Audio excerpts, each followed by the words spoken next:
الصلاة والسلام عليك يا نبي الله وعلى آلك وأصحابك يا نور الله. سرور دو عالم شہنشاہ امم صلی اللہ علیہ وآلہ وسلم کا ارشاد حقیقت بنیاد ہے، زینوا مجالسکم بالصلاۃ علی فإن صلاتکم علی نور لکم یوم القیامہ. یعنی لوگوں، تم اپنی مجلسوں کو مجھ پر درود پڑھ کر آراستہ کرو، کیونکہ تمہارا مجھ پر درود پڑھنا قیامت کے دن تمہارے لیے نور ہوگا. نبی پاک کی ذات پر کثرت کے ساتھ درود پاک پڑھنا اپنا معمول بنائیے، تاکہ ہماری دنیا بھی اچھی ہو، ہماری آخرت بھی اچھی ہو، اور اللہ تبارک و تعالی ہم سے سدا راضی ہو. آئیے میرے ساتھ مل کر باواز بلند پڑھ لیجیے، صلو علی الحبیب صلی اللہ تعالی علی محمد صلی اللہ تعالی علیہ وسلم. الحمدللہ، اللہ پاک کا بڑا فضل، اس کا احسان کہ اس نے ہمیں ماہ رمضان جیسا عظیم مہینہ عطا فرمایا، اور اب رمضان کے بعد اس نے خوشیاں منانے کے لیے الحمدللہ زندگی میں ایک بار پھر عید کا دن دیکھنے کا موقع عطا فرمایا. یقیناً اس کی کرم نوازی ہے، اس کے احسان ہے، ورنہ ہم تو گنہگار بندے ہیں. اللہ رب العزت نے ہمیں یہ ساری خوشیاں عطا فرمائی. رب تبارک و تعالی ہمیں اچھے انداز سے عید کو، ان خوشیوں کو شریعت و سنت کے دائرے میں رہ کر منانے کی توفیق عطا فرمائے. کیونکہ آج عید کا دن ہے. آئیے ایک بہت پیارا کلام جو امیر علیہ سنت نے عید کے حوالے سے لکھا ہے، اس کے چند اشعار مل کر پڑھتے ہیں. صلو علی الحبیب صلی اللہ علی محمد صلی اللہ علیہ وسلم. بعد رمضان عید ہوتی ہے، بعد رمضان عید ہوتی ہے، رب کی رحمت مزید ہوتی ہے. بعد رمضان عید ہوتی ہے، جس کو آقا کی دید ہوتی ہے، جس کو آقا کی دید ہوتی ہے، اس پہ قربان عید ہوتی ہے. رمضان عید ہوتی ہے. اور عید جو ہے نا، عید اصل میں روزے داروں کے لیے ہے. یہ عید جو اللہ تبارک و تعالی نے عطا فرمائی ہے نا، یہ اس لیے جو میرے بندوں نے ایک مہینے تک عبادت کی، بھوکے رہے، پیاسے رہے، تکلیفیں برداشت کی، گرمی برداشت کی، تراویح کے اندر ایک ڈیڑھ گھنٹے تک کھڑے ہو کر اپنے آپ کو جو ہے اس انداز سے اتنے گھنٹے تک کھڑے ہو کر اللہ کی عبادت کی، تو اللہ تبارک و تعالی نے اس کے صلے میں، اس کے بدلے میں ہم گنہگاروں کو یہ عید کا تحفہ عطا فرمایا. تو اصل جو ہے نا عید یہ ہے روزے داروں کے لیے، جنہوں نے روزہ رکھا ہے ان کے لیے عید ہے. سبحان اللہ. تو کہتے ہیں عید تجھ کو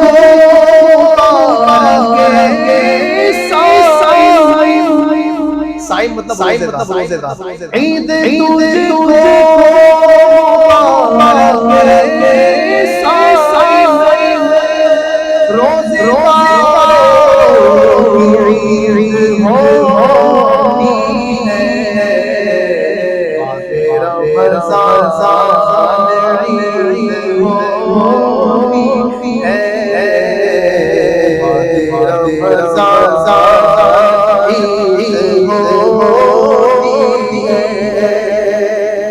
روزے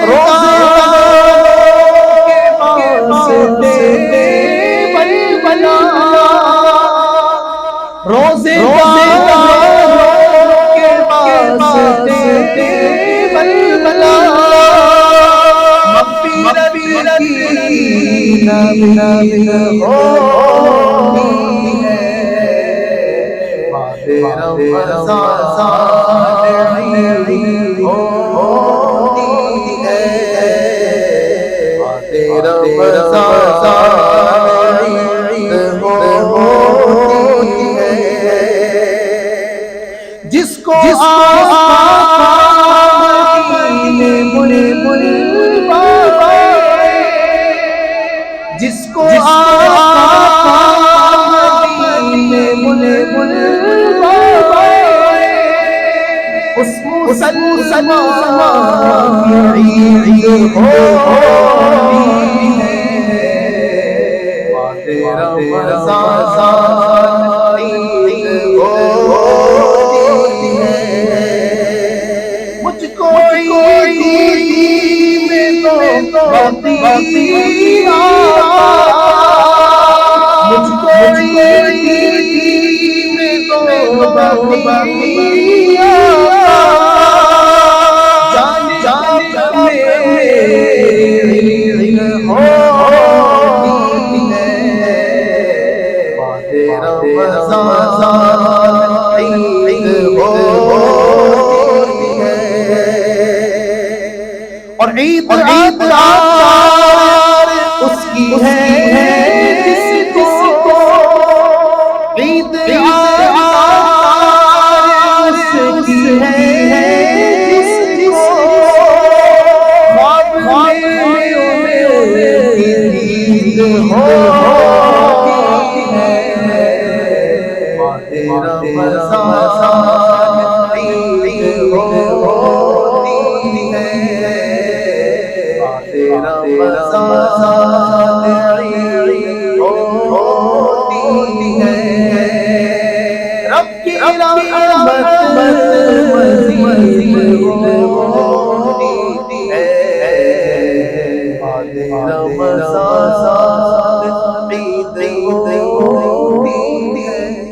سب سے پہلے تو میں آپ سب کو عید سعید کی اس مبارک کہ ان مبارک لمحات میں سب کو عید کی مبارکباد پیش کرتا ہوں، اور الحمدللہ ایک اہم پیغام یہ کہ ہمارے امام صاحب نے مدینہ شریف سے آپ سب کے لیے سلام بھی کہلوایا۔ الحمدللہ وہ خوش نصیب ہے کہ مدینے میں آقا کے قدموں میں ان کو عید نصیب ہوئی۔ یقیناً بڑا ہی خوش وقت ہے وہ کہ جس کو آقا کے دربار میں عید منانے کی سعادت نصیب ہوئی۔ ابھی شعر میں آپ نے سنا نا کہ وہ خوش نصیب ہے کہ جس کو آقا کے دربار میں عید نصیب ہو رہی ہے۔ یقیناً آقا کے دربار میں عیدی نصیب ہو رہی ہے، وہاں سے سرکار کی بارگاہ سے انشاءاللہ عیدی بھی نصیب ہوگی۔ اللہ تعالیٰ ہم سب کو بھی نبی اکرم صلی اللہ علیہ وسلم کے دربار اعلیٰ کی حاضری نصیب فرمائے۔ میرے پیارے اسلامی بھائیوں، ماہ رمضان کے جانے کے بعد اللہ تبارک و تعالیٰ نے ہمیں عید کا دن عطا فرمایا۔ آپ دیکھیں دنیا کے اندر بھی ایک بندہ محنت کرتا ہے، مزدوری کرتا ہے، کوشش کرتا ہے، اس کے بعد ایک وقت آتا ہے کہ اس کو اس کی تنخواہ دی جاتی ہے، اس کی سیلری دی جاتی ہے۔ جو لوگ جاب کرتے ہیں مہینے کے اعتبار سے تو پورا مہینہ وہ محنت کرتے ہیں، کوششیں کرتے ہیں، جو کام باس کی طرف سے ملا ہوا ہے اس کو سر انجام دیتے ہیں۔ پھر یہ سارا کام مکمل ہونے کے بعد ایک مہینے کے بعد اس کو اس کی محنت کا، اس کی کوشش کا پھل دیا جاتا ہے۔ ٹھیک ہے، تو اسی طریقے سے اللہ تبارک و تعالیٰ نے ایک مہینہ ماہ رمضان ہمیں دیا۔ اس مہینے میں ہم نے بھوک برداشت کی، ہم نے پیاس برداشت کی، ہم نے اللہ تبارک و تعالیٰ کی طرف سے دی ہوئے احکام کو بجا لانے کی کوشش کی، ہم نے تراویح ادا کی، سحری میں اٹھ کر، ویسے تو لوگوں سے فجر بھی نہیں اٹھا جاتا لیکن سحری میں فجر سے بھی پہلے اٹھ کر اپنی نیند کی قربانی دے کر فجر میں اٹھ کر ہم نے اللہ کے حکم کے مطابق سحری ادا کی، نبی پاک کی پیاری سنت سحری کو ادا کیا۔ افطار کے وقت ہم نے افطار کے مبارک لمحات میں شرکت کی۔ تو پورا مہینہ کوشش کی، محنت کی، اس کے بعد اللہ تبارک و تعالیٰ اپنے ان روزہ دار بندوں کو، اپنے ان نمازی بندوں کو، اپنے ان پرہیزگار بندوں کو خوشی منانے کے لیے عید کا دن عطا فرماتا ہے۔ یہ عید کا دن اصل میں انعام کا دن ہے نا، اور ظاہری بات ہے انعام اسی کو ملتا ہے جس نے کام کیا۔ خوشی اسی کو ملے گی نا جس نے کام کیا. اب جس نے کام ہی نہیں کیا، مثال کے طور پر آپ کسی کے یہاں پر اجیر ہیں، کسی کے امپلائی، آپ کسی کی جاب کرتے ہیں، آپ نے مہینے میں کوئی کام ہی نہیں کیا تو ظاہر سی بات ہے تنخواہ تو نہیں ملے گی نا، سیلری تو نہیں ملے گی. اور جو بندہ کام کرتا ہے، محنت کرے، مشقت کرے، اس کو تنخواہ دی جاتی ہے. جو جتنے اچھے انداز سے کام کرے گا، جو اپنے باس کی جتنے اچھے انداز سے جو اس نے کام دیا ہوا ہے اس کو سر انجام دے گا، اس کو اتنا اچھا انعام ملے گا، اس کو اتنی اچھی سیلری ملے گی بلا کسی تمثیل کے. اسی طریقے سے اللہ تبارک و تعالیٰ نے ہمیں رمضان دیا. اب رمضان میں جس نے جتنی اچھی عبادت کی ہے، جسے رمضان میں جتنے اچھے انداز سے رب کو راضی کرنے کی کوشش کی، کہ عید کا دن اس کے لیے اتنا ہی عید کا دن ہے. ورنہ یاد رکھیے یہ عید کا دن ان لوگوں کے لیے کہ جنہوں نے اللہ کی نافرمانی کی، جنہوں نے روزہ نہیں رکھا، جنہوں نے تراویح ادا نہیں کی، جو ماہ رمضان کے اندر بھی گناہوں کے اندر مصروف رہے، تو ان کے لیے عید نہیں بلکہ یہ وعید کا دن ہے. جی ہاں، ایک مرتبہ سیدنا فاروق اعظم رضی اللہ تعالیٰ عنہ کے حوالے سے آتا ہے کہ آپ رضی اللہ تعالیٰ عنہ اپنے مبارک گھر کے اندر عید کے دن رو رہے ہیں. عید کے دن رونا، عید کے دن لوگ خوشیاں مناتے ہیں. تو جب آواز لوگوں نے سنی تو لوگ اندر گئے، دیکھا کہ امیر المومنین رو رہے ہیں. لوگوں نے عرض کی یا امیر المومنین، آج تو عید کا دن ہے، آج تو خوشی منانے کا دن ہے، یہ آج رونا کیسا؟ سیدنا فاروق اعظم رضی اللہ تعالیٰ نے فرمایا کہ لوگوں، ھذا یوم عید و یوم وعید، فرمایا یہ عید کا دن بھی ہے اور وعید کا دن بھی ہے. کیا مطلب؟ آپ نے فرمایا کہ عید کا دن تو ان لوگوں کے لیے ہے جنہوں نے رمضان میں عبادت کی، رمضان میں رب کو راضی کرنے کی کوشش کی، رمضان میں اللہ تبارک و تعالیٰ کے دیے ہوئے کاموں کو بجا لانے کی آگے سے آگے بڑھ کر کوشش کی، جن سے اللہ راضی ہو گیا. عید کا دن تو اس کے لیے ہے. فرمایا وہذا یوم وعید، اور یہ وعید کا دن بھی ہے. وعید کا دن کس کے لیے؟ فرمایا کہ وہ بندہ جس نے رمضان میں رب کو راضی نہیں کیا، جس سے اللہ تبارک و تعالیٰ ناراض ہے، فرمایا اس کے لیے عید نہیں ہے، اس کے لیے تو وعید کا دن ہے. اس کے لیے تو رونے کا مقام ہے کہ اللہ تبارک و تعالیٰ نے اس کو اتنا عظیم مہینہ دیا، اللہ رب العزت نے اتنی عظیم عبادتیں کرنے کا اس کو موقع عطا فرمایا، لیکن اس نے اس موقع سے فائدہ نہ اٹھایا اور اللہ تبارک و تعالیٰ کی نافرمانی کرتا رہا، تو فرمایا اس کے لیے عید نہیں بلکہ اس کے لیے وعید کا دن ہے. پھر خود ہی آگے عاجزی کرتے فرماتے ہیں کہ میں نہیں جانتا کہ میں اللہ تبارک و تعالیٰ کے نیک بندوں میں شمار ہوا یا اللہ تبارک و تعالیٰ کے گنہگار بندوں میں شمار.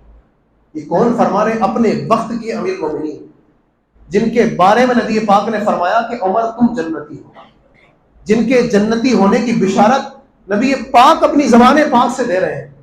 وہ فاروق اعظم جن کے بارے میں حضور فرماتے ہیں، جس کا خلاصہ ہے کہ عمر جس راستے سے گزرتا ہے شیطان وہاں سے راستہ بدل دیتا ہے.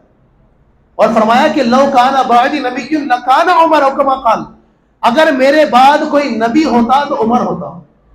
یہ فاروق اعظم جنتی صحابی جن کے جنتی ہونے میں کوئی شک نہیں، لیکن اللہ سے خوف دیکھیں آپ، اللہ سے ڈر کیسا ہے کہ اپنی عبادت پر ناز نہیں ہے. رمضان میں حالانکہ انہوں نے جو عبادت کی ہے، ہماری عبادت تو ان کے سامنے کچھ بھی نہیں ہے. ان کا ایک سجدہ پوری زندگی کا اور ہماری پوری زندگی کے سارے سجدے مل کر بھی برابر نہیں ہو سکتے، لیکن ان کا خوف خدا کا عالم، اللہ تبارک و تعالیٰ سے ڈرنے کا مقام دیکھیں کیسا ہے کہ عید کے دن بھی رو رہے ہیں. اسی طرح میں نے سیدنا غوث اعظم شیخ عبد القادر جیلانی رحمت اللہ تعالی کا ایک جگہ فرمان پڑھا. آپ فرماتے ہیں عید کے دن آپ نے فرمایا کہ لوگ کہتے ہیں کہ آج عید ہے، عید ہے. غوث پاک فرما رہے ہیں کہ لوگ کہتے ہیں کہ آج عید ہے، عید ہے. غوث پاک فرماتے ہیں کہ میری عید تو اس دن ہوگی جب میں دنیا سے اپنا ایمان سلامت لے کر چلا جاؤں. ولیوں کے سردار سید الاولیاء رب کریم نے اتنا بڑا مقام عطا فرمایا، لیکن عاجزی کا عالم دیکھیں آپ، رب تبارک و تعالیٰ سے خوف کا آپ عالم دیکھیں کہ کس قدر آپ جو ہے رب تبارک و تعالیٰ سے ڈرتے ہیں، اور کیا کہتے ہیں کہ میں تو میری عید تو اس دن ہوگی جس دن اپنا ایمان دنیا سے سلامت لے کر چلا جاؤں گا. میرے پیارے اسلامی بھائیوں، یہ عید کا دن انعام ملنے کا دن ہے. اب کوئی بندہ، آپ مجھے بتائیے جس دن انعام تقسیم ہو رہا ہو ہے. آپ دنیا کی مثال لے لیں, آپ کے کوئی باس ہیں جن کے پاس آپ کام کرتے ہیں, اب انعام ملنے کا دن ہے, ان کے پاس انعام لینے جا رہے ہیں اور انعام لینے جا رہے ہیں, اور آپ اس دن ہی اپنے باس کی نافرمانی کر دیں.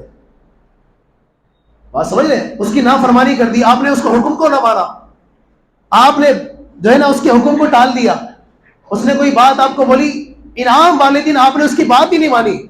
کیا خیال ہے؟ شاید وہ آپ کو صحیح طریقے سے آپ کا پیسہ بھی نہیں دے گا, صحیح طرح آپ کو انعام بھی نہیں دے گا. اب ہم نے پورے مہینے تو اللہ کی عبادت کی, پورے مہینے تو رب تبارک و تعالیٰ کو راضی کرنے کی کوشش کی, لیکن جب انعام کا دن آیا, جب عیدی لینے کا دن آیا, اپنی عبادتوں ریاضتوں کی صلہ لینے کا جب دن آیا, اس دن اللہ کی نافرمانی کر رہے ہیں. مسجدیں خالی ہوتی چلی جا رہی ہیں. آپ بتائیے ہمیں عیدی کیسے ملے گی؟ عیدی کا دن ہے, اس دن تو ہمیں چاہیے کہ اور عبادت کریں. اب اصل میں ہم نے ہمارے یہاں پر عید کو سمجھ یہ لیا گیا ہے کہ بس عید جو ہے رمضان پورے مہینے عبادت کی, سجدے بھی کیے, سب کچھ کیا, اب عید کا دن آیا بھائی بالکل آزاد ہو گئے. ایسا نہیں ہے, یہ غلط فہمی ہے. ایسا نہیں ہے. جس طرح 5 وقتہ نمازیں ہم نے ماہ رمضان میں پڑھی ہے, اسی طرح رمضان کے بعد بھی فرض ہے. ٹھیک ہے, رمضان میں جس طرح ہم نے 5 ٹائم کی نماز پڑھی ہے, اسی طرح بالکل اسی طرح جس طرح رمضان میں نماز فرض ہے, اسی طرح رمضان کے بعد بھی نماز فرض ہے. رمضان کے دن, عید کے دن ہمیں انشاءاللہ گناہوں میں نہیں گزارنا ہے, بلکہ عید کے دن بھی اللہ تبارک و تعالیٰ کی فرمانبرداری کرنی ہے نا. ابھی ظہر بھی آنے والی ہے, عصر بھی آنے والی ہے, مغرب بھی آئے گی, عشاء بھی آئے گی. تو آج کے دن بھی اور آج کے بعد انشاءاللہ کبھی بھی اپنی کوئی نماز قضا نہ ہو, اس کا پورا پورا ارادہ کرنا ہے. انشاءاللہ رب کو راضی کرنا ہے, نمازیں پڑھیں گے, رب کو راضی کریں گے انشاءاللہ تبارک و تعالیٰ. اپنی دنیا بھی اچھی ہو جائے گی اور اپنی آخرت بھی انشاءاللہ اچھی ہو جائے گی.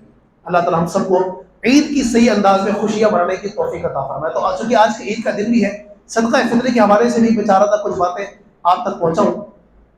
تو پیارے اسلامی بھائیوں, صدقہ فطر کیا ہے؟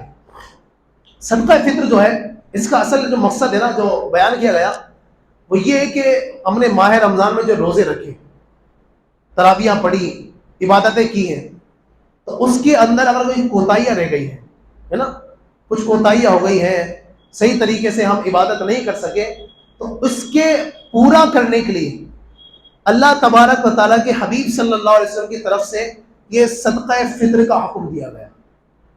صدقہ فطر ادا کرو, تاکہ جو روزوں کے اندر کچھ کمیاں رہ گئی ہیں, روزوں کے اندر کچھ کوتاہیاں رہ گئی ہوں, اللہ تبارک و تعالیٰ اس کے ذریعے سے وہ پوری فرما دے. لیکن اس کا مطلب ہرگز یہ نہیں ہے کہ کسی نے ماہ رمضان کے روزے نہیں رکھے, اب وہ سوچے کہ جناب میرے روزے بہت سارے چھوٹ گئے ہیں, میں صدقہ فطر دے دوں. تو ایسا نہیں ہے. روزے پورے رکھے, لیکن اس کے اندر کچھ غلط باتیں بول دی, زبان سے کوئی کلمہ ایسا بول دیا, کوئی گالی بول دی, اللہ نہ کرے رمضان کے اندر کوئی جھوٹ بول دیا, کوئی فحش کلامی کر دی, اور بندہ نادم ہے, ندامت اس کے دل میں ہے, اور پھر صدقہ فطر ادا کر دے, اللہ پاک کی رحمت سے قوی امید ہے کہ انشاءاللہ تبارک و تعالیٰ رمضان میں جو گناہ ہوئے ہیں, روزے کی حالت میں جو اس سے بے پرواہیاں ہوئی ہیں, انشاءاللہ تبارک و تعالیٰ وہ چیزیں اس ذریعے سے معاف ہو جائیں گی. یہ مقصد نہیں ہے کہ روزے نہیں رکھے تو جناب صدقہ فطر ادا کر دو, نہیں. روزے اگر کسی کے چھوٹ جاتے ہیں تو اس کا مسئلہ یاد رکھیے کہ رمضان گزرنے کے بعد اتنے روزے رکھنا ضروری ہے. اگر کسی نے رمضان کا ایک بھی روزہ نہیں رکھا تو اس کے لیے ضروری ہے کہ رمضان گزرنے کے بعد پورے 1 مہینے کے روزے اس کو رکھنے ہوں گے. عید کے دن روزہ رکھنے کی اجازت نہیں ہے. عید کے بعد جب بھی چاہے وہ آئندہ سال رمضان آنے سے پہلے 30 دن کے جو روزے ہیں, جتنے بھی روزے چھوٹے ہیں, اس کی قضا بھی اس کو ساتھ میں کرنی ہوگی. ٹھیک ہے. صدقہ فطر کا دوسرا مقصد یہ بھی ہے کہ جو غریب لوگ ہیں, مسکین ہیں, تاکہ ان تک بھی صحیح انداز سے عید کی خوشیاں پہنچ سکے, وہ بھی اچھے انداز سے عید منا سکے, تو غریبوں کو بھی اس صدقہ فطر کے ادا کرنے میں یاد رکھا جائے, تاکہ وہ بھی اچھے انداز سے اپنی عید منا سکے. صدقہ فطر کس پر ہے؟ ہر مسلمان مرد اور عورت پر جو کہ صاحب نصاب ہے, جس کے پاس 7.5 تولہ سونا یا 52.5 تولہ چاندی یا اس کی مقدار رقم, ٹھیک ہے, اگر یہ ہو یا حاجت اصلیہ کے علاوہ سامان وغیرہ ہو, تو اس بندے کے اوپر صدقہ فطر واجب ہے. ٹھیک ہے. اچھا, جو زکوٰۃ ہوتی ہے, زکوٰۃ میں سال گزرنا ضروری ہے. لیکن اس میں ایسا نہیں ہے، سال گزرنا ضروری نہیں ہے. کسی کے پاس اگر عید الفطر کے دن صبح صادق کے وقت اگر اتنی رقم جمع ہو جائے جس پر زکوٰۃ واجب ہوتی ہے نا، اگر اتنی رقم جمع ہو جائے تو اس بندے کے اوپر اب صدقہ فطر ادا کرنا ضروری ہو جائے گا. اسی طرح باپ کے اوپر جس کے اوپر صدقہ فطر واجب ہے، اپنی نابالغ اولاد کا صدقہ فطر بھی اسی کو دینا واجب ہے. ٹھیک ہے. ہاں، جو بالغ اولاد ہے، جو اولاد بالغ ہو چکی ہے یا اس کی اپنی بیوی ہے، تو وہ اپنا صدقہ فطر خود ہی ادا کرے.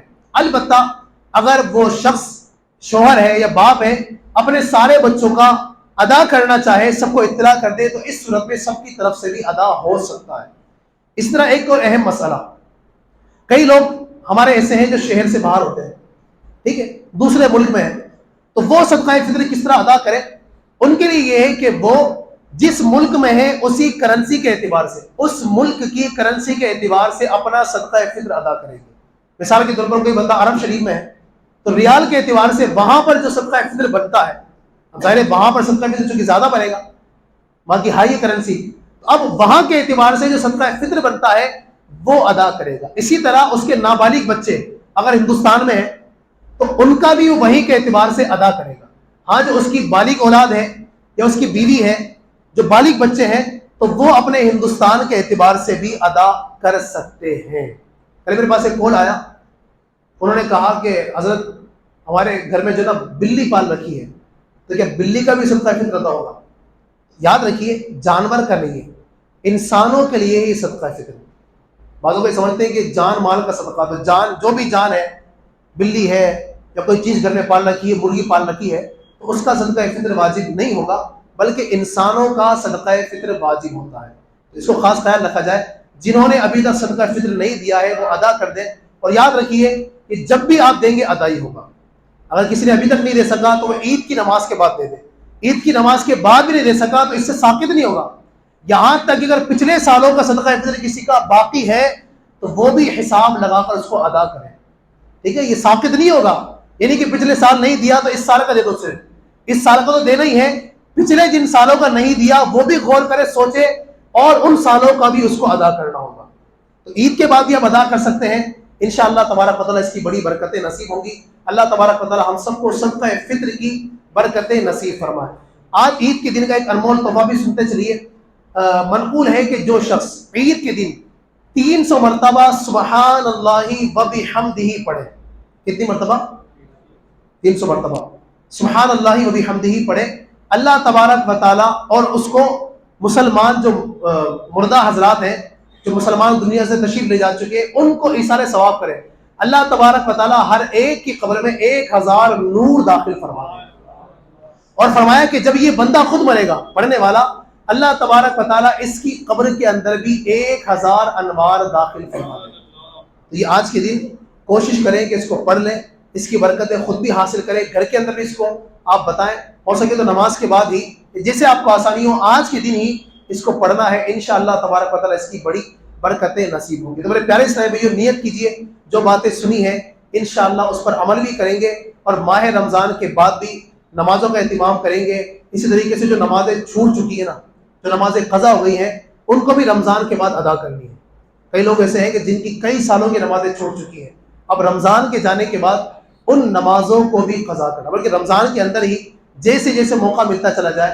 یہاں تک فرمایا کہ نفل جو نمازیں ہم پڑھتے ہیں نا، تو نفل نمازوں کی جگہ پر ہم قضا نمازیں پڑھ لیں، قضا نمازیں پڑھتے چلے جائیں، تاکہ یہ چونکہ ہم پر ضروری ہے، فرض ہے، جس طرح ہم پر فرض نمازیں جو ادا ہے وہ فرض ہیں، تو اسی طریقے سے وہ نمازیں جو ہم پیچھے چھوڑ چکے ہیں، 5 وقتہ نمازوں میں جو نمازیں ہماری چھوٹ گئی ہیں، تو ان کو بھی ادا کرنا فرض ہے، ضروری ہے. اگر نہیں کریں گے تو اس سے کام نہیں چلے گا. تو اس لیے پچھلی نمازیں بھی ادا کرنی ہے، جو روزے چھوٹ گئے ہیں ان کو بھی ادا کرنا ہے. اور انشاءاللہ تبارک و تعالیٰ رمضان کے بعد بھی مسجدوں کو آباد کرنا ہے، اللہ کے گھروں کو آباد کریں گے. انشاءاللہ تبارک و تعالیٰ اپنی آخرت بھی بہتر ہو جائے گی، اور انشاءاللہ دنیا بھی بہتر ہو جائے گی انشاءاللہ.